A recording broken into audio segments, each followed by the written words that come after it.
So how do you treat crush injury patients or compartment syndrome patients? So we need to establish two large bore IV lines and take the samples for the lab reports, lab testing, and administer normal saline with 1 to 2 liters bolus. Avoid Bringer lactate and other potassium containing fluid because fatal hypokalemia may occur, and even in the absence of renal failure. So this is very important initially, the fluid selection.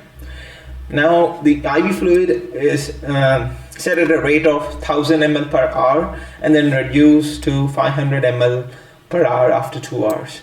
Urine output should be approximately 200 to 300 ml per hour, 5 to 7 liters every 24 hours for an adult. Monitor serial serum potassium levels. Admit the patient to an intensive care unit setting to monitor fluid administration and electrolyte status.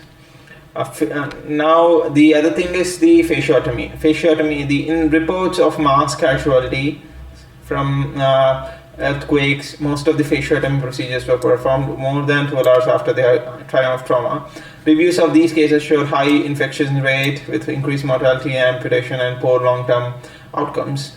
The fasciotomy creates an open wounds, which increases the risk for sepsis, amputation, and hemodynamic compromise, instability, and chronic nerve dysfunction and death.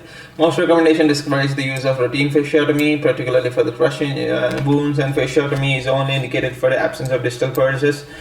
A requirement for the debridement of necrotic muscle. Compartment pressures more than 30 millimeters of mercury measured within 6 hours of injury, and differences between the compartment pressure and diastolic blood pressure of more than 30 millimeters of mercury is also reliable. And if initial compartment pressure are normal and delayed compartment syndrome develops, fasciotomy may be needed, but infection rates have been reported to be high and prolonged, and profuse local bleeding may develop. The other treatment is the hyperbaric oxygen therapy. Hyperbaric oxygen therapy is useful adjunct in the treatment of crush injury and compartment syndrome because it supplements the oxygen availability to the hypoxic tissues in the early post-injury period.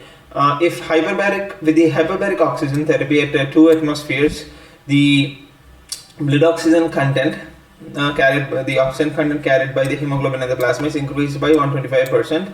And oxygen tension in the plasma and tissue fluid is increased to the tenfold compared to room air breathing. Edema reduction secondary to the oxygen-induced vasoconstriction is another beneficial effect of the hyperbaric oxygenation.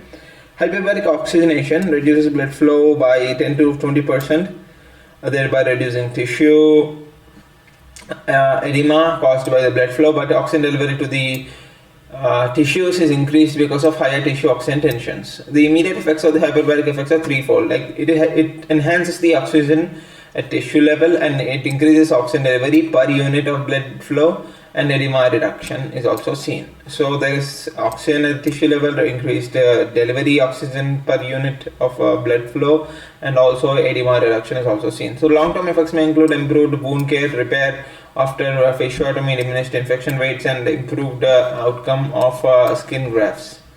Thank you very much.